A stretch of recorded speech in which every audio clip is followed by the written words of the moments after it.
I thought moving next door to freedom would be relaxing. After years of living in strict neighborhoods with neighbors watching every little thing I did, the idea of owning a non-HOA house felt like a dream. No rules about mailbox color, no fines for wrong grass height, no nosy complaints about how I parked my car. I imagined myself sipping coffee on the porch, waving at neighbors without fear, and enjoying a little peace.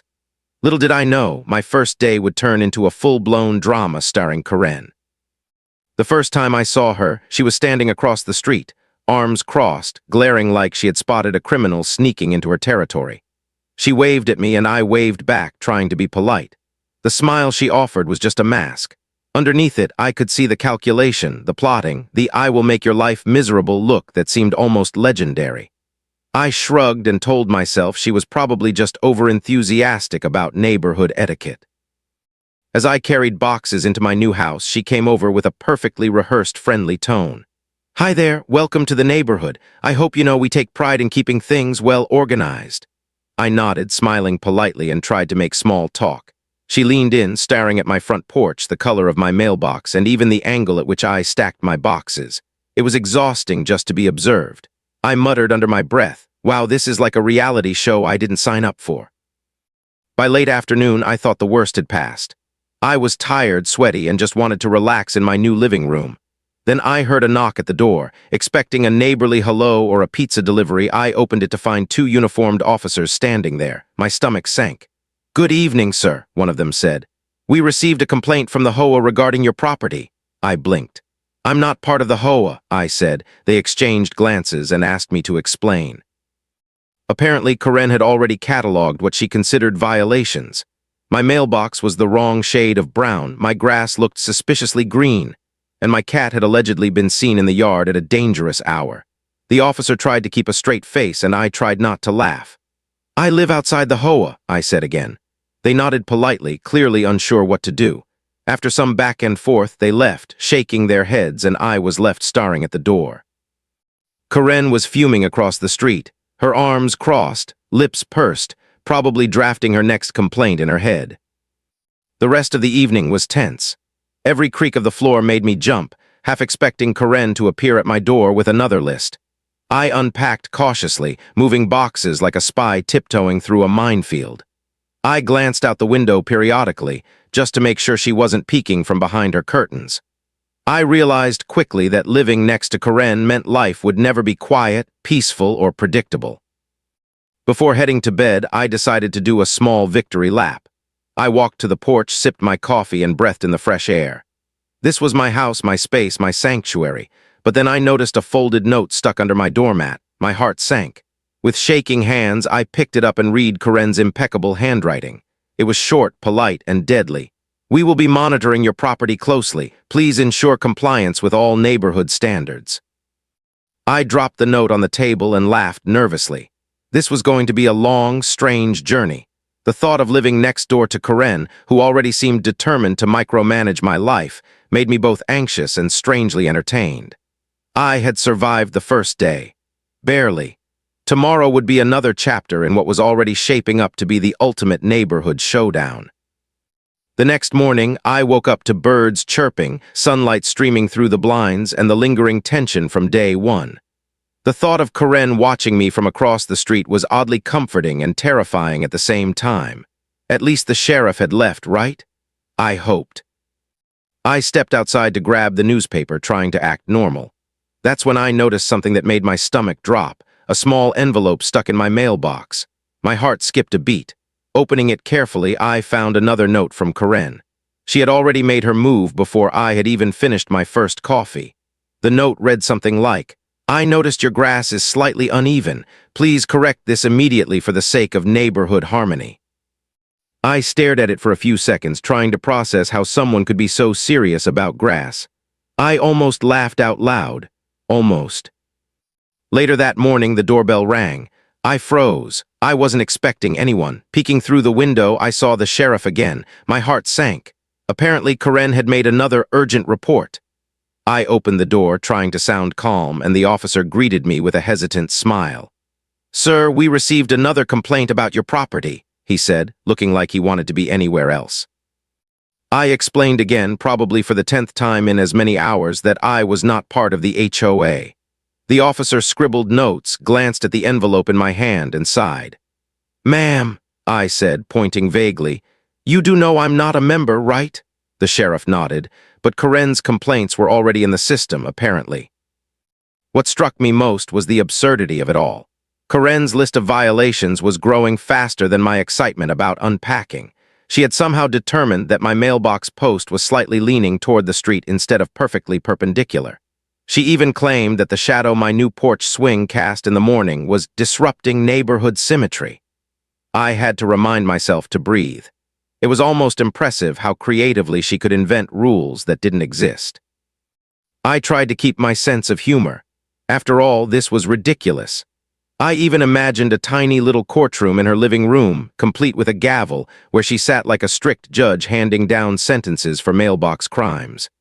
I almost laughed out loud, until I remembered the sheriff was still outside taking notes. By afternoon, my nerves were fraying. Every sound made me flinch. The crunch of a leaf underfoot, the distant bark of a dog, even the whisper of the wind through the trees. It felt like Karen had cast a spell over the neighborhood, and I was the main character in her obsessive story. I started taking photos of everything. My grass, my mailbox, even the cat lounging lazily on the porch, in case Karen tried to accuse it of plotting mischief. Then came the next escalation. Karen appeared at my driveway, clipboard in hand, inspecting my car. She leaned over the hood, squinting at the tires. I went out to greet her, forcing a calm smile. "Good morning," I said. She turned to me, eyes narrowed. "I'm just making sure everything here is in compliance," she said. "It's for the good of the community." I nodded, trying not to roll my eyes. "Of course, anything for the neighborhood," I said, my voice dripping with sarcasm only I could detect. That evening, I sat on my porch, exhausted, sipping tea and contemplating my life choices. Why did I think living next door to freedom would be peaceful? Karen had already proven she could turn a simple move-in into a daily spectacle. I laughed nervously. Tomorrow would be another day. Maybe she would start measuring the angle of my curtains or the speed at which I mowed the lawn. Just as I was about to close my eyes, I noticed a shadow moving across my yard. My heart jumped. I went to the window and saw Karen crouched suspiciously near the fence line, pretending to admire a flower bush. She had binoculars. My jaw dropped. I whispered to myself, "This is war." And somehow, despite the absurdity, I felt a rush of excitement. Living next door to Karen was going to be the most dramatic, exhausting, and strangely entertaining experience of my life. By the third day, my mailbox was overflowing with Karen's letters. I counted at least 5 that morning alone, each one more ridiculous than the last. I wasn't even part of the HOA, yet she wrote as if I had declared war on the entire neighborhood. One letter complained about the angle of my lawn furniture. Another claimed my mailbox paint might disturb the aesthetic balance of the street. And yet another warned me that my cat had been seen, prowling with suspicious intent. I stared at the stack and shook my head. This woman had imagination, but it was terrifyingly obsessive. I tried to respond politely at first. A short note saying something like, "Thank you for your concern. I am not part of the HOA and will continue to enjoy my property within legal bounds." That seemed reasonable to me, but Karen wasn't satisfied. Within hours, I found another letter tucked neatly under my doormat, her perfect handwriting scrawled with the same intensity as before. "Monitoring will continue. Community standards must be upheld at all times." I laughed nervously and shoved it into the recycling bin. Then came the surveillance. I was walking back from taking out the trash when I noticed a small camera pointed directly at my driveway. My stomach sank. It was mounted on the edge of her porch, hidden behind a bush but angled perfectly toward my property. I stared at it for a few seconds, thinking maybe I was imagining things. Nope, it was definitely there. Karen was watching me. I started documenting everything, taking photos of her camera and notes, just in case I needed evidence later. I tried to keep a sense of humor. I imagined Karen sitting in her living room, a glass of iced tea in one hand, clipboard in the other, monitoring every move I made. I almost laughed out loud thinking about the way she must catalog my every action. Subject removed trash. Subject walked dog. Subject dared to open mailbox. I half expected her to give me a score out of 10 for compliance. The tension started to affect my neighbors. A few of them stopped by, whispering and laughing behind their hands. "She's obsessed," one of them said. "You just wait, she's going to invent a new rule about your garden gnome next." I nodded, grateful for the solidarity, but also realizing I had stepped into a neighborhood drama I wasn't prepared for. One afternoon, Karen took it up a notch. She called a so-called community meeting, and the flyer she taped to a streetlight had my name on it. Apparently, the topic of discussion was me, the new neighbor who dared to live outside her rules. I groaned. I knew these meetings were intense, but I didn't expect to be the main character on the first official gathering. I debated whether to attend. Curiosity got the better of me. I wanted to see how far she would go, how she would present her case. I grabbed a notebook and a pen, ready to take notes or maybe even defend myself. As I walked into the room, I could feel her eyes on me. Karen was standing at the front like a general ready to give a battle speech. She welcomed everyone, smiled at the group, then fixed me with a stare that could melt steel. She began listing my violations, with dramatic hand gestures and a voice that somehow carried to the back of the room. I tried not to roll my eyes, but it was hard. Neighbors whispered behind their hands, some trying not to laugh, others looking concerned for me. When it was finally my turn, I calmly explained that I lived outside the HOA and was not subject to its rules. A few neighbors nodded, a couple looked impressed, and Karen's face turned red with frustration. After the meeting, I walked back to my house, exhausted but exhilarated.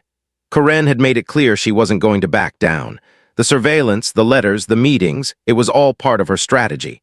At the same time, I felt a strange thrill. This was like living in a soap opera, and I was the main character. I couldn't wait to see what she would do next.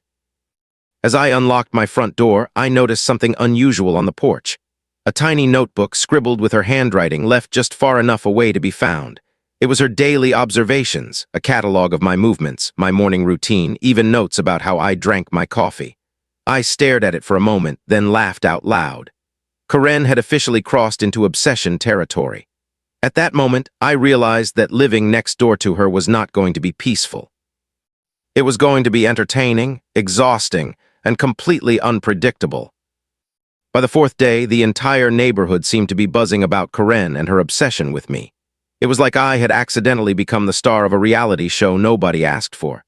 Neighbors whispered behind curtains, waved cautiously when I walked by, and sometimes stopped me on the sidewalk to share stories of Karen's past escapades. One elderly gentleman chuckled and said, "She once fined someone for leaving a doormat that wasn't exactly square. You've got yourself a legend, kid." I laughed nervously, realizing I was now living next to a neighborhood myth. I decided to take matters into my own hands. If Karen wanted a battle, she would get one, but on my terms. I started documenting everything. Every letter, every suspicious glance from her window, every unnecessary comment she made across the street. I even photographed the mailbox and my slightly uneven lawn, just in case she decided to file another complaint. My house slowly transformed into a fortress of evidence, ready for any absurd accusation she might throw my way next. The first few days were exhausting, but also strangely entertaining. I imagined Karen in her living room, plotting my punishment with a map of my yard, red string connecting my mailbox to the angle of my porch swing. Humor was my only defense against the absurdity of it all. I even started keeping a journal titled Surviving Karen, chronicling her antics in real time. It became a mix of detective notes, comedy sketches, and survival guide. Then came the gossip. Word of my existence outside the HOA had spread, and neighbors approached me with stories that were both hilarious and horrifying. One woman whispered about how Karen once demanded a family repaint their shutters because they were off by a shade. Another man told me how she had staged a meeting to complain that a neighbor's dog barked too aggressively during the early morning hours.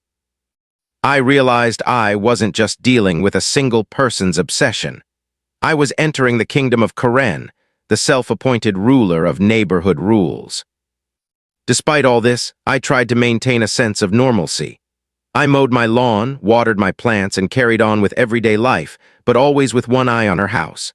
Every creak of a window, every suspicious rustle in the bushes made me wonder if she was taking notes. It was exhausting, but also oddly thrilling. I felt like I was starring in a suspense movie that combined a soap opera, a comedy, and a battle of wills.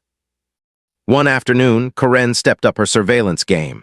I caught her peeking through binoculars, crouched behind her hedge, watching me prune my roses. She looked like a secret agent in her own spy movie. I waved casually, holding up a pair of pruning shears like a trophy, and she almost jumped. It was petty but satisfying. I realized humor could be a weapon just as much as documentation. The tension escalated further when I received a text from a neighbor. "She's calling a meeting. Again, you're the main topic."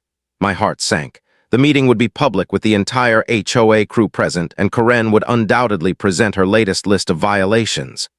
I debated skipping it, but curiosity got the better of me. I wanted to see how far she would go, what new absurdities she could invent, and maybe even gauge the neighborhood's support for me. That evening, I walked over, notebook in hand, trying to look calm and collected. Inside, Karen was already in full dramatic mode, clipboard clutched tightly, delivering her community update with the intensity of a courtroom prosecutor. She pointed at my property like I had committed some great crime against the neighborhood. I fought the urge to laugh, but several neighbors were already snickering behind her back. It was clear that while Karen ruled her HOA kingdom with an iron fist, her audience was quietly enjoying the show. After the meeting, I returned home mentally exhausted but secretly pleased. Karen's reputation as the neighborhood enforcer of impossible rules was intact, but so was my spirit. I realized I had found a rhythm: observe, document, humor, repeat. Living next to Karen was like surviving a daily obstacle course designed to test patience, wit, and sanity. But I was determined not just to survive, but to enjoy the chaos. As I stepped onto my porch that night, sipping a cup of tea and glancing at her window, I felt a strange mix of dread and excitement. Karen's next move was coming, I knew it, and I would be ready. After all, in this battle of wills, information and humor were my strongest weapons. Little did I know, the next escalation would test both in ways I couldn't yet imagine. I walked into the community meeting expecting a small, polite gathering, and instead found myself in the middle of what felt like a courtroom drama. Karen was already at the front. Standing behind a podium she had somehow set up in the community center, clipboard in hand, radiating authority. She gave me a sharp look, the kind that made me feel like I had just walked into enemy territory wearing a neon sign that said "Target." She started with a dramatic flourish, pointing at my house as if it were guilty of some unimaginable crime. "Neighbors, I'm here to address a serious issue," she announced. "Our community standards are under threat, our harmony is at risk, and yes, the threat comes from our new neighbor." She paused, letting the words sink in, and I could hear a few gasps from the crowd. I took a deep breath and tried to keep my composure. This was my moment to speak, and I had to do it carefully. When she finally turned her piercing gaze toward me, I cleared my throat. "Good evening, everyone. I'd like to clarify that I live outside the HOA and am not subject to its rules. I respect the neighborhood, and I enjoy being part of this community in spirit, but legally I am independent." A few heads nodded, some smiled, and I felt a small surge of relief. Karen didn't miss a beat. She leaned forward, voice rising. "That may be true on paper, but community standards are more than laws. They are traditions, values, and respect for your neighbors, and when someone ignores them, it affects all of us." She gestured dramatically toward me, as if my mailbox alone had unleashed chaos across the street. I had to hold back laughter. Her passion was impressive but absurd.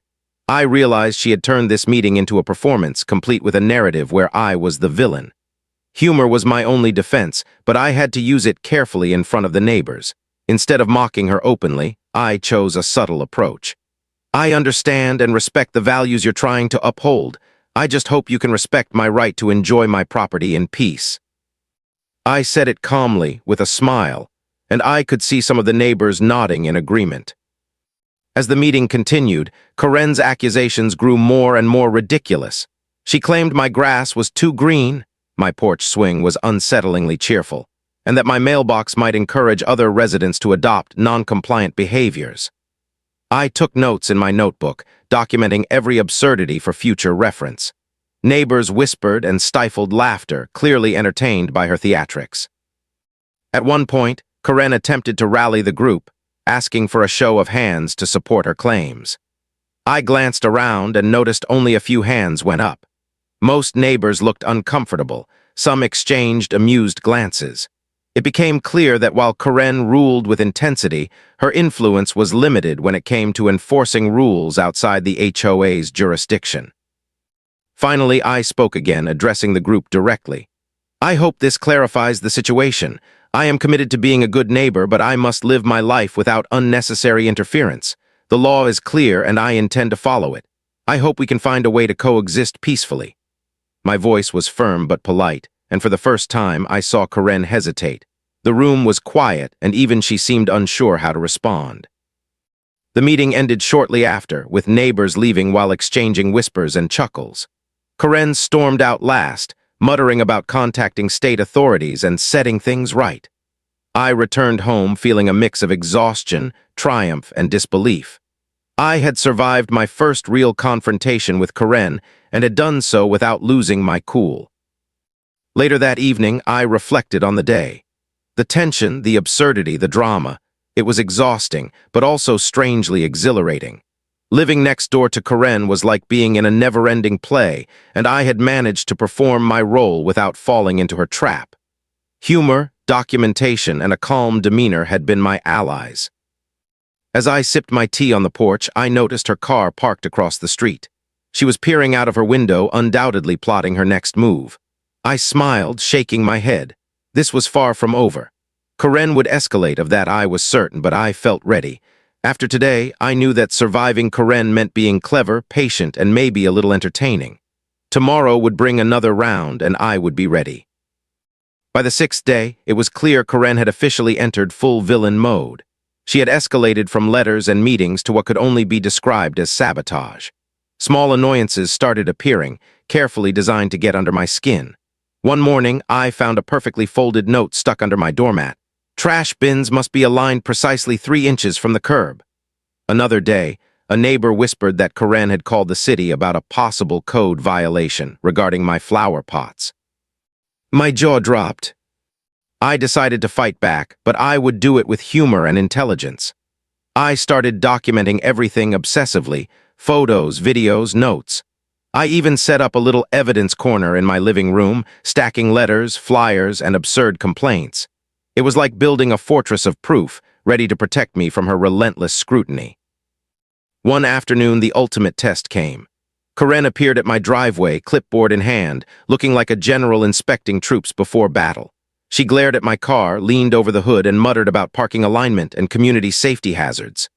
I stepped outside, smiling calmly, holding a cup of coffee like I was perfectly relaxed. "Good afternoon, Karen, enjoying the view," I said lightly. She froze, blinked, and muttered something about not discussing compliance publicly.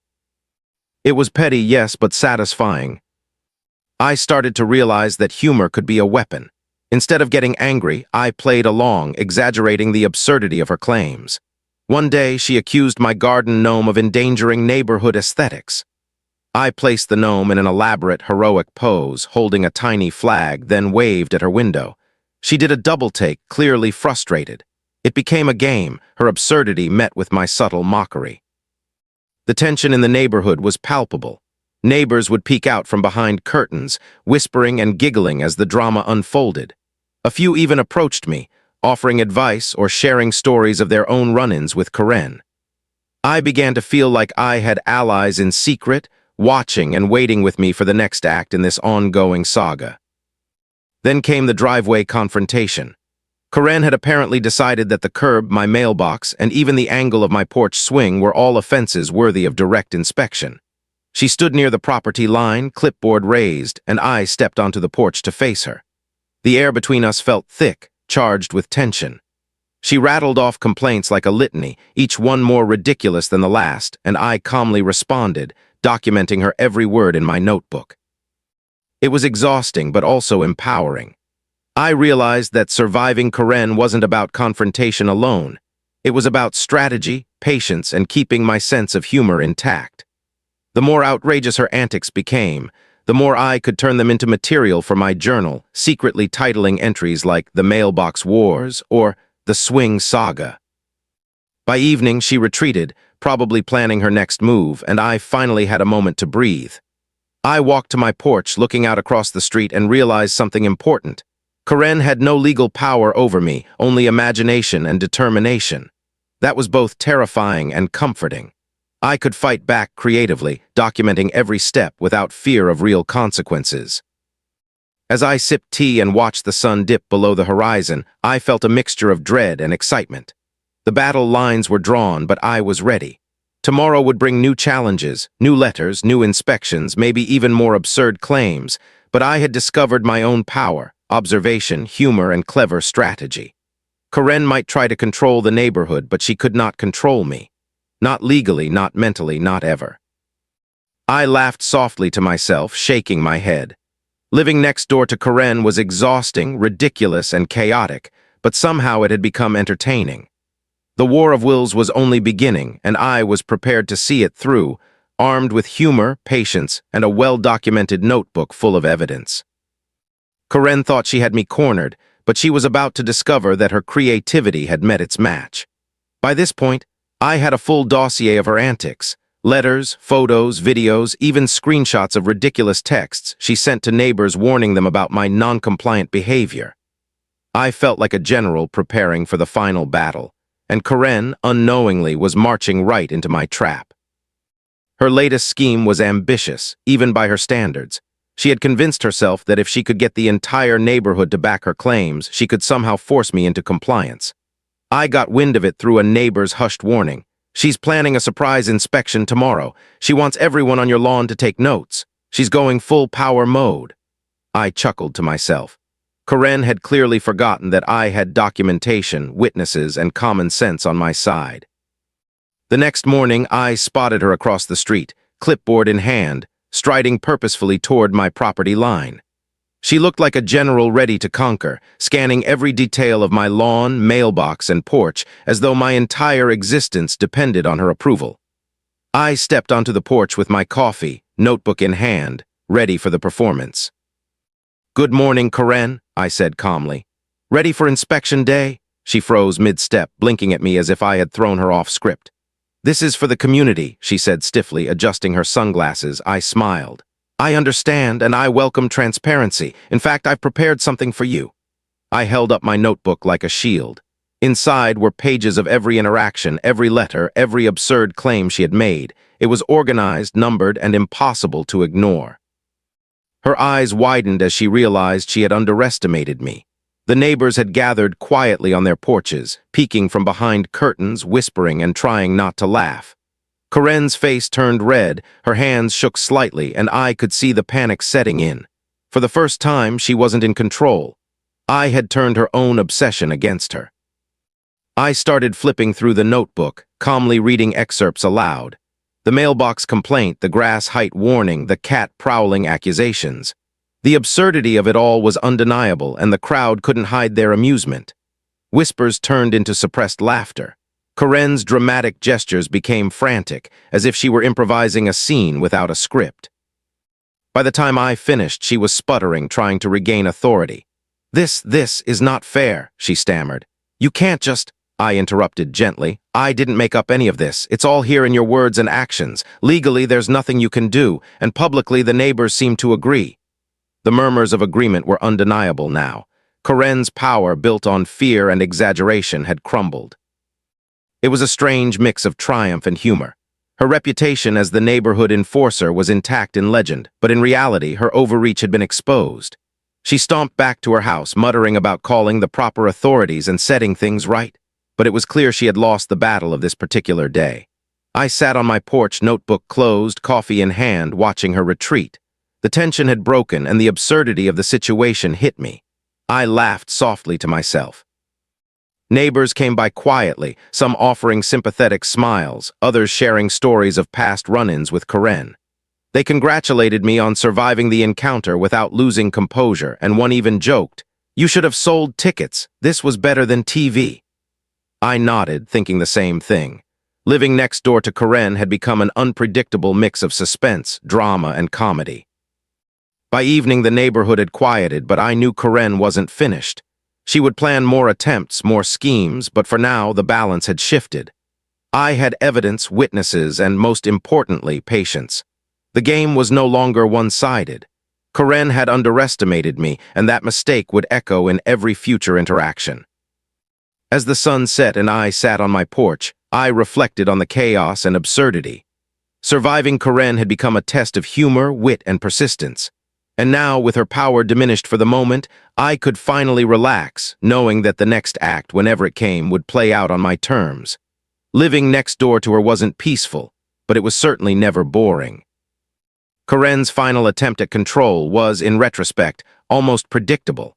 After days of escalating letters, inspections, and dramatic performances, she seemed determined to stage one last move that would prove her authority once and for all. This time, she had enlisted a small group of neighbors, attempting to rally support for some urgent neighborhood ordinance enforcement. Apparently, she believed that public pressure could force me into compliance. I knew the moment had come to sit back and let events unfold. Armed with my notebook, photos, and a clear understanding of my rights, I watched her carefully orchestrated performance. She marched across the street like a general leading an army, clipboard in hand, ready to announce my violations to the assembled crowd.